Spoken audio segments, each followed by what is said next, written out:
The screaming started in late March. The first time I heard it, I thought someone was being murdered. It was around 2 in the morning. I woke up to the sound cutting through the walls, sharp, raw, full of terror. The kind of scream that makes your chest tighten before you're even fully awake. I sat up in bed, heart pounding, and listened. It came again, louder. A woman's voice, high-pitched and desperate. Then it stopped. I got up and looked out my bedroom window. The street was dark and quiet. No cars, no movement. Just the orange glow of the street lights and the neighbor's house directly across from mine. Mrs. Vega's house. All the lights were off except for one small flicker in the upstairs window. A candle, maybe. It was the only light in the entire house. I stood there for a few minutes, waiting to hear it again. But there was nothing. Just silence. The next morning, my mom asked if I'd heard anything during the night. "You mean the screaming?" I said. She nodded. "I almost called the police." "Why didn't you?"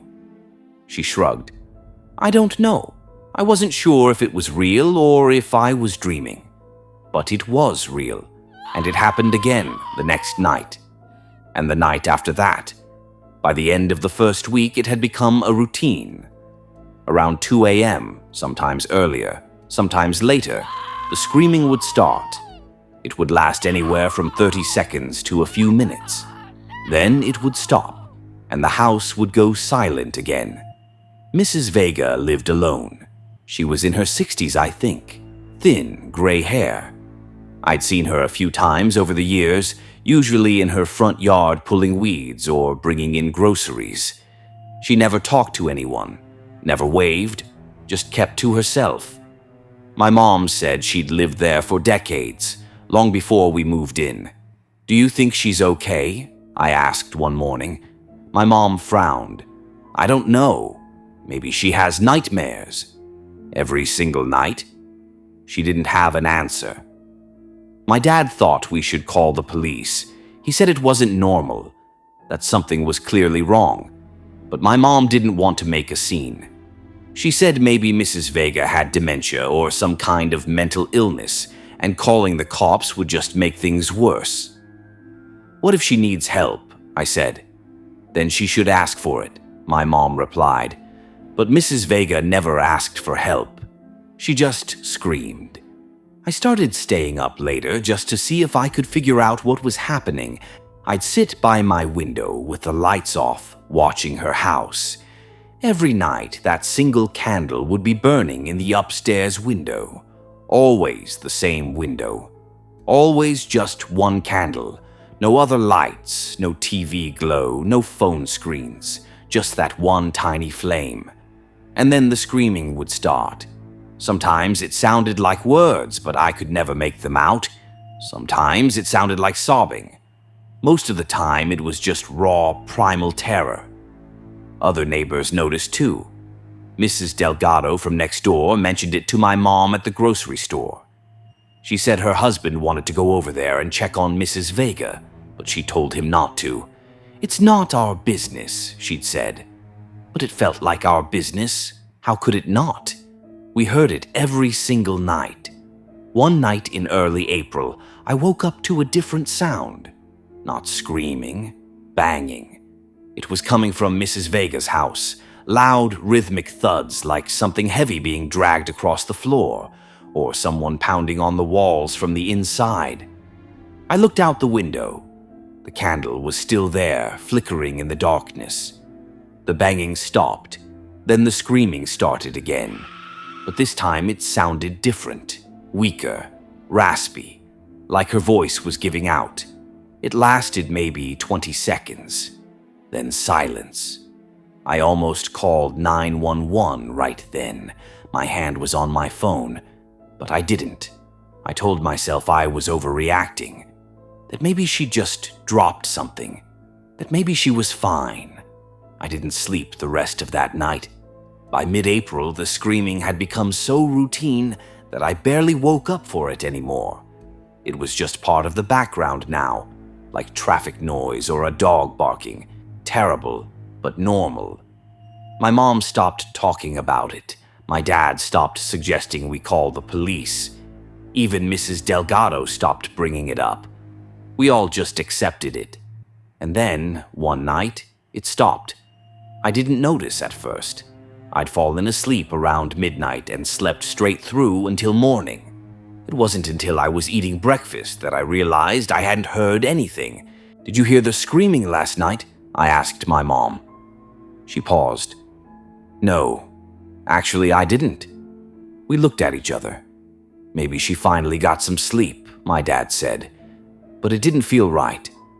That night I stayed up again, watching the window, waiting. The candle was there, burning like always. But there was no screaming. 2 a.m. came and went. Nothing. 3 a.m. Still nothing.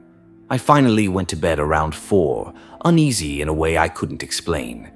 The screaming had been awful, but the silence was worse. 3 days passed. No screaming, no sounds at all from Mrs. Vega's house. The candle kept burning every night, though. Same window. Same dim, flickering light. On the 4th day, my mom knocked on Mrs. Vega's door. No answer. She tried again the next day. Still nothing. "I'm calling the police," my dad said. My mom didn't argue this time. The police came that evening. 2 officers. They knocked on the door, rang the bell, walked around the house looking in the windows. One of them tried the back door. It was unlocked. They went inside. I watched from my bedroom window, my stomach twisting. They were in there for a long time, maybe 10 minutes, maybe longer.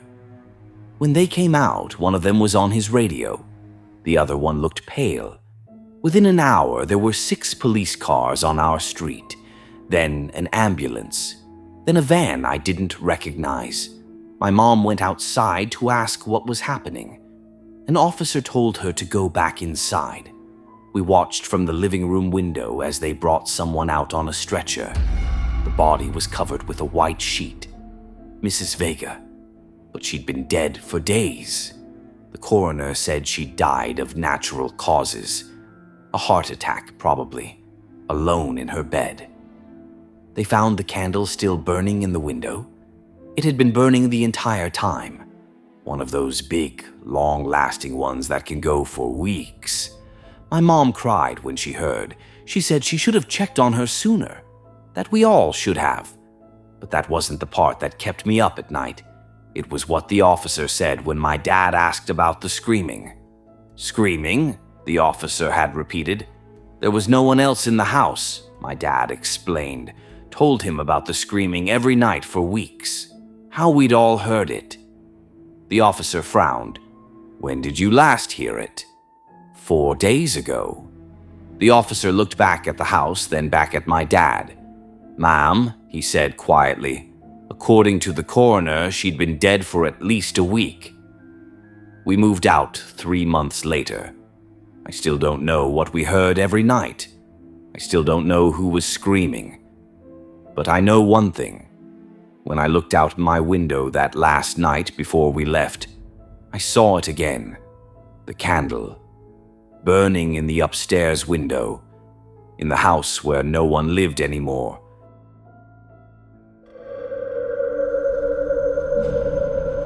We met him the week we moved in.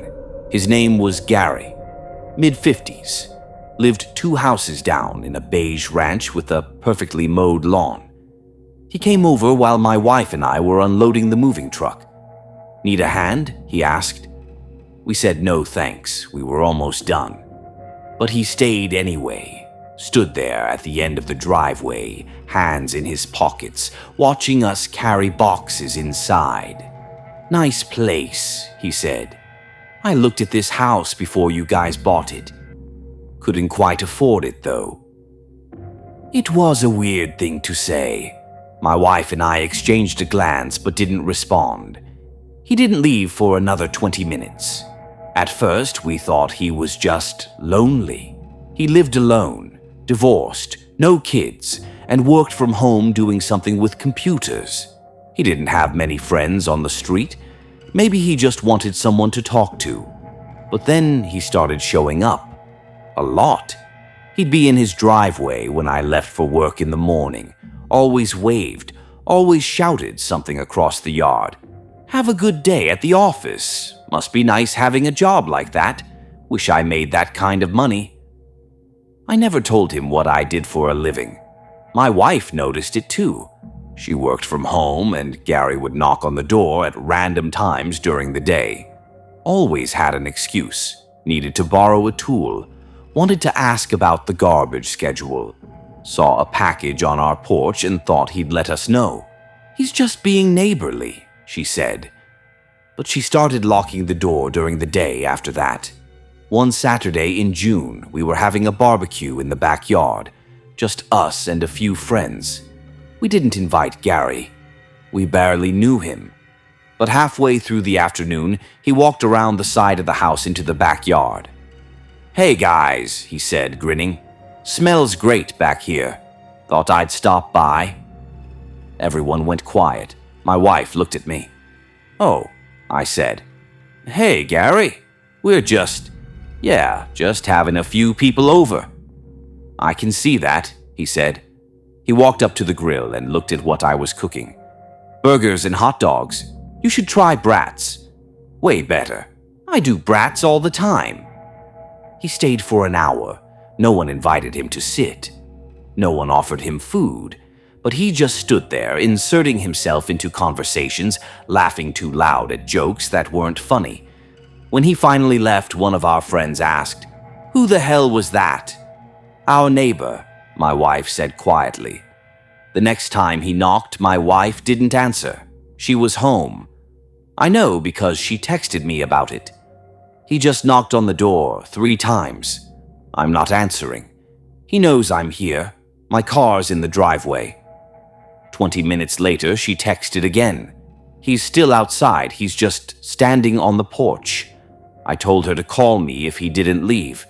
She said he finally walked away after another 10 minutes. That night, I saw him in his driveway. He waved.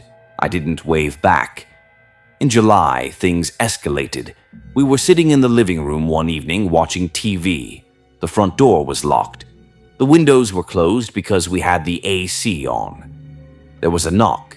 I got up and looked through the peephole. Gary. I opened the door part way, not stepping outside. "Hey, man," I said. "What's up?" He smiled. "Just wanted to check in. Haven't seen you guys in a few days." "We've been busy." "Yeah, I figured. Saw your wife leave yesterday around 4. She go to the gym or something." My stomach tightened. "Why are you watching when she leaves?" He laughed. "I'm not watching her. I just happened to be outside. Relax." I didn't relax. "Well," I said, "we're good. Thanks for stopping by." I started to close the door.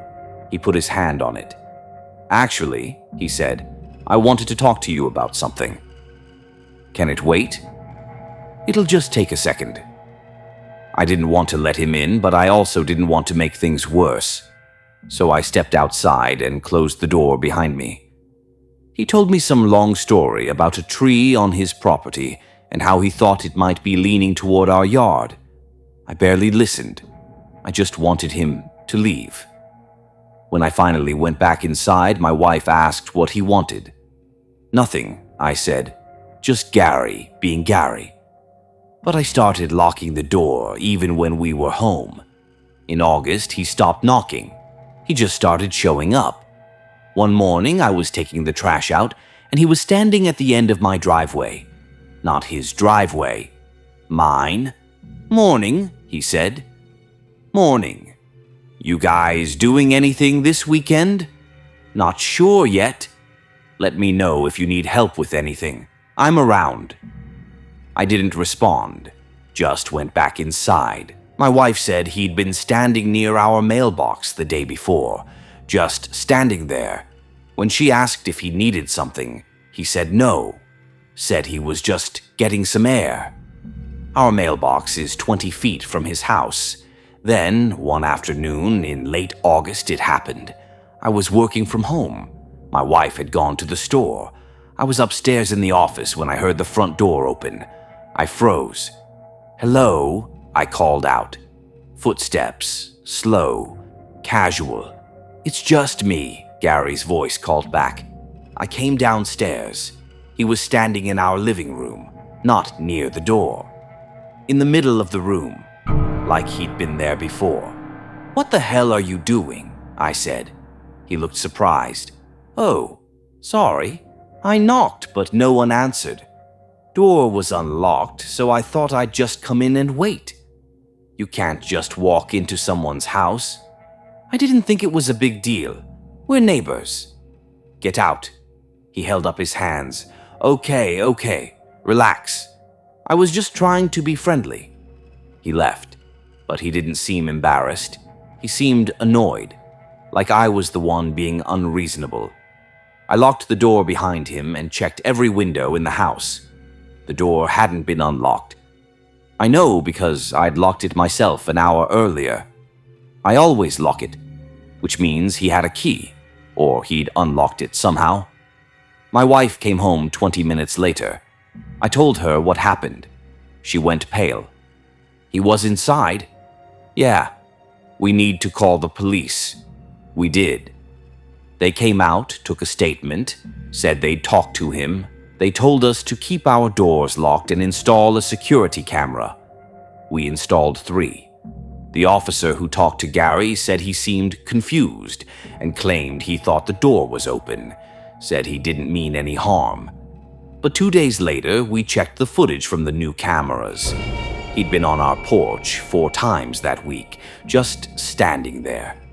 Not knocking, just standing. One clip showed him trying the door handle, another showed him looking through the front window. We filed a restraining order. It took 3 weeks to get approved, and by the time it was, Gary had already moved. No forwarding address, no warning, just gone. The landlord said he'd broken his lease and left in the middle of the night. We thought that was the end of it, but a month later I found something in the backyard. A key sitting on the patio table. It wasn't ours, but when I tried it in the back door, it worked. We changed all the locks that day, and I still think about it. About how many times he'd been in the house before we caught him. About how long he'd been testing us. About what he was waiting for. We sold the house 6 months later. I never saw Gary again. But sometimes, late at night, I still check the locks, just to make sure. Our neighbor was the kind of person everyone on the street avoided. She lived alone. She never had visitors, and she was always watching everyone else's business. One afternoon, she knocked on our door with her arms covered in deep scratches. She said she tried to catch our cat. The problem is, our cat had been inside all night, and raccoons don't scream like she said it did. Her name was Mrs. Hendricks, though I never heard anyone actually call her that to her face. She'd lived in the house at the end of Oakwood Drive for as long as anyone could remember. One of those ranch-style homes from the 70s with overgrown hedges and a chain-link fence that leaned inward like it was trying to collapse on itself. When she knocked that Tuesday afternoon, my mom answered. I was 17, homesick from school, and I heard the whole conversation from the couch. "I'm so sorry," Mrs. Hendricks said, her voice high and breathless. "I saw your orange cat in my yard last night, and I thought maybe he was lost, so I tried to bring him back, but he went wild." My mom was polite but firm. "Our cat's been inside. Are you sure it was ours?" "Oh yes, orange, white paws, I'm certain." "That's him, but he was definitely inside. Maybe it was a stray." There was a pause. I sat up and looked toward the door. Mrs. Hendricks was standing on our porch in a loose cardigan despite the September heat, and her forearms were covered in long red scratches. Some of them looked deep. "It screamed," she said quietly. "I've never heard a cat scream like that." My mom didn't know what to say. She offered to help bandage the scratches. but Mrs. Hendricks waved her off and left. I watched her walk back down the street, moving slowly, her head turning side to side like she was looking for something. "That was weird," my mom said when she closed the door. I agreed, but I didn't think much of it. Mrs. Hendricks had always been weird. 2 days later, I saw her in her front yard at dusk, crouched near the fence. She had a plastic container in her hands, and she was spooning something onto the ground. Dog food, maybe, or wet cat food. She stayed there for a long time, just watching the pile of food like she was waiting for something to come eat it. When she finally stood up, she looked directly at our house, not at the windows, at the side yard where we kept the trash cans. That night I heard scratching. It started around 11. I was in bed scrolling through my phone when I heard it. Slow, deliberate scraping against wood. It was coming from the back door. I got up and looked out my bedroom window. The backyard was dark except for the motion light, which wasn't on. I couldn't see anything moving. The scratching stopped. I went back to bed. 10 minutes later, it started again. This time, it sounded closer, like it was right outside my window. I pulled the curtain back. Nothing. The next morning, there were scratches on the window frame, thin, gouged lines in the wood. My mom thought it was a raccoon or a possum. My dad said we needed to trim the tree branches back. But I kept thinking about Mrs. Hendricks, about the way she'd looked at our side yard. That weekend, I found a bowl of food sitting on the ground near our trash cans. It was the same plastic container I'd seen her with. Inside was some kind of meat, raw, glistening, and starting to smell. I threw it away without telling my parents. The scratching got worse, every night around the same time. Sometimes at the back door, sometimes at my window. Sometimes it sounded like it was coming from the roof. Our cat, Marley, started hiding under my bed. He wouldn't come out, even for food. When I tried to pull him out, he hissed at me. His ears were flat against his head and his eyes were huge. I'd never seen him act like that. My mom took him to the vet. They said he was fine, just stressed. Maybe something outside was scaring him. One night in early October, I couldn't sleep. The scratching had stopped, but I felt uneasy. I got up to get water and looked out the kitchen window. Mrs. Hendricks was in our backyard. She was standing near the fence, perfectly still, holding something in her hands. I couldn't see what it was. She wasn't moving, just standing there in the dark, facing the house. I didn't turn on the light. I just stood there, frozen, watching her. After a minute, she bent down and placed whatever she was holding on the ground. Then she straightened up, looked directly at the kitchen window, directly at me, and walked back toward her yard. I locked the back door. Then I checked it twice. In the morning, I went outside to see what she'd left. It was another bowl of food. But this time there was something else. A collar. Small, leather with a bell on it. It wasn't Marley's, ours was blue. This one was red. I turned it over. There was a name etched into the metal tag, Pepper. I didn't know anyone on our street with a cat named Pepper. I asked my mom. She didn't know either. She said maybe it was from years ago. Maybe Mrs. Hendricks found it in her yard. But that didn't explain why she'd left it at our house. That night, the scratching was louder than it had ever been. It wasn't just scratching anymore. It sounded like something was dragging itself across the siding. Slow, heavy. And then I heard it. A voice, soft, coaxing. "Here, kitty, come here." I went to the window and looked out. Mrs. Hendricks was in our side yard, crouched near the trash cans. She was holding a flashlight, shining it along the ground. Her other hand was outstretched, fingers moving like she was trying to lure something closer. "Come here," she whispered again. "It's okay." I couldn't see what she was talking to.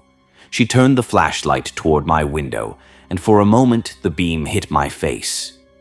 I stepped back. She didn't move, just kept the light there, pointed at my room.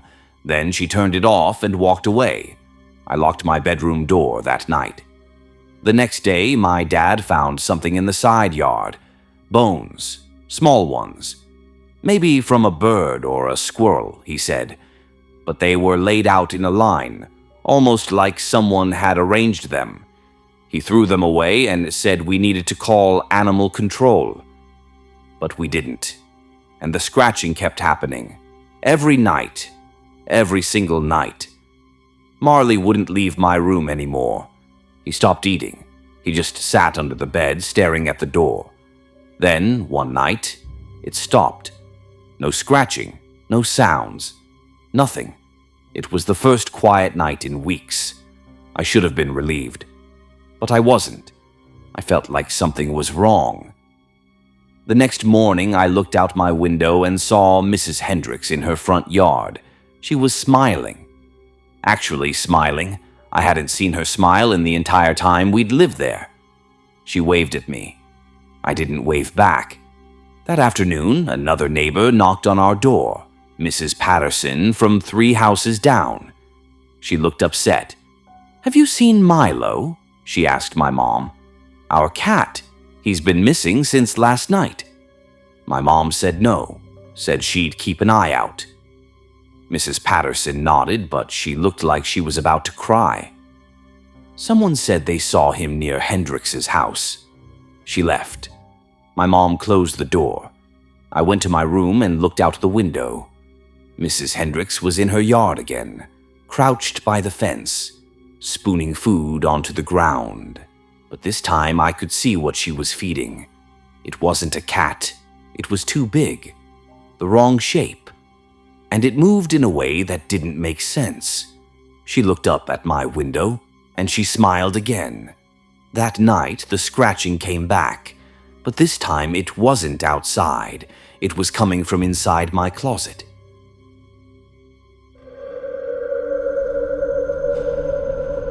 We moved into that house when I was in high school. Quiet neighborhood, clean streets. The kind of place where nothing ever really happens. That's why I noticed him. Every morning when I left for school, he was there, walking his dog. Every afternoon when I came back, he was there again. Same route, same pace. At first, I thought it was just coincidence. Then I realized something worse. He wasn't watching the street. He was watching our windows. I'm not the paranoid type. I don't jump at shadows or invent stories in my head. But when you see the same person in the exact same spot at the exact same time every day for 3 weeks, you start to notice patterns.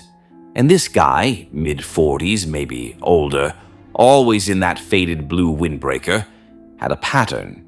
7:15 every morning, right when I grabbed my backpack and stepped outside. He'd be at the corner of Maple and 3rd with his dog, some kind of terrier mix. The dog would be sniffing around, pulling at the leash, doing normal dog stuff. The man never did.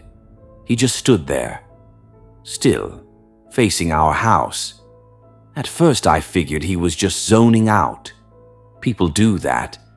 But then I started paying attention to where his eyes were, and they were always in the same place. My mom's bedroom window, 2nd floor, far left. I didn't tell her. I didn't even tell my sister.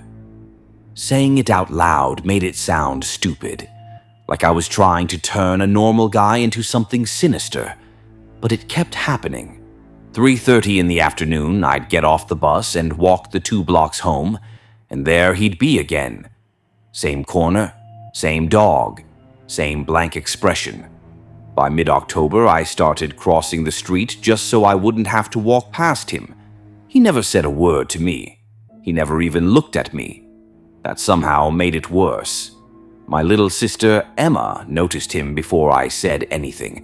She was in 8th grade, and one night at dinner she called him the creepy dog man.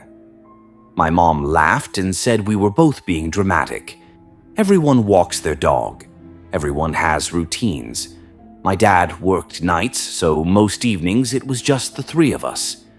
That's when I started checking the locks. Front door, back door, garage door, every night before bed. I told myself it was just being careful. Then Emma told me she'd seen him in our backyard. It was late October, getting dark earlier. She said she'd been in the kitchen around 5:30, looking out the window over the sink, and saw someone standing near the fence. Just standing there, half hidden in the shadows between our yard and the neighbors. She said she could see the outline of a dog. I grabbed a flashlight and went outside. I didn't see anyone, but our gate, which we always kept latched, was open. And in the dirt near the fence line, there were footprints that hadn't been there earlier that day. I closed the gate, checked it twice. Then I told Emma to stay away from the windows after dark. My mom finally took it seriously when she came home early from work and saw him standing directly across from our driveway. Not at the corner, not walking, just standing there, leash in his hand, staring at the house. She called the police. They sent a young cop who looked barely older than me. He took notes, glanced at the house, glanced at the street, and said they'd increase patrols in the area. But he also made it clear there wasn't much they could do.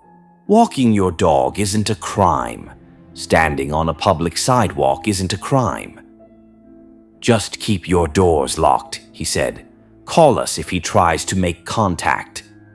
That night, I barely slept. If he tries to make contact. Not if you see him again. Not if he comes closer. Around 2 in the morning, I heard a sound from downstairs, a soft scraping noise, like metal against metal. I sat up in bed and listened. It came again, slow, careful. I grabbed my phone and opened my door. The hallway was dark. Emma's door was closed. My mom was snoring softly in her room. I went downstairs, stepping around the creaky parts of the stairs I'd known since we moved in. The living room was empty. The kitchen was empty. The front door was locked. The back door was locked. Then I saw the sliding glass door to the patio. The handle was moving, just slightly, up and down, like someone was testing it, feeling for the catch. I stood there, frozen, staring at it. The patio light was off. All I could see was my own reflection in the glass. Then a shadow passed across it, tall, thin, and lower beside it the unmistakable shape of a small dog. I ran back upstairs and locked myself in my room. I didn't sleep at all. In the morning there were long scratches on the door frame by the sliding door. Thin marks, like someone had been prying at it with something metal. We called the police again. A different cop this time, older. He took pictures, wrote things down, and asked if we had security cameras. We didn't. Might want to get some, he said. My dad installed cameras that weekend. Front door, back door. One facing the street. That's when the man with the dog disappeared. No more morning walks. No more afternoons at the corner. Maple and 3rd stayed empty every day. I told myself it was over, but I couldn't shake the feeling that it wasn't. 3 weeks later, I was scrolling through the camera footage, just curiosity, just checking. I found a clip from 2 nights earlier, 3:47 a.m. The back door camera. He was standing in our yard, right up against the house, inches from the wall. His head tilted up, staring at my mom's bedroom window. The dog sat beside him. They didn't move. He stood there for 11 minutes. Then he turned, walked back toward the fence, and disappeared into the dark. I checked the next night. He was there again. Same time, same place. I kept scrolling. Every night for 2 weeks he'd been there. We'd all been asleep. We'd all felt safe because he wasn't on the street anymore. He hadn't stopped watching. He just started coming when we couldn't see him. I still haven't told my mom. I don't know how. The police can't do anything unless he actually breaks in. So far, he hasn't. Last night I couldn't sleep. I went to my window and pulled the curtain back just a little. He was there, standing in the same spot, staring up at the house. This time I'm sure of it. He wasn't looking at my mom's window anymore. He was looking straight at me. The dog sat beside him. Neither of them moved. I closed the curtain and locked my door. I'm writing this because I don't know what else to do. We can't move. We can't make him stop. And every night I know he'll be there, just standing, just watching, waiting.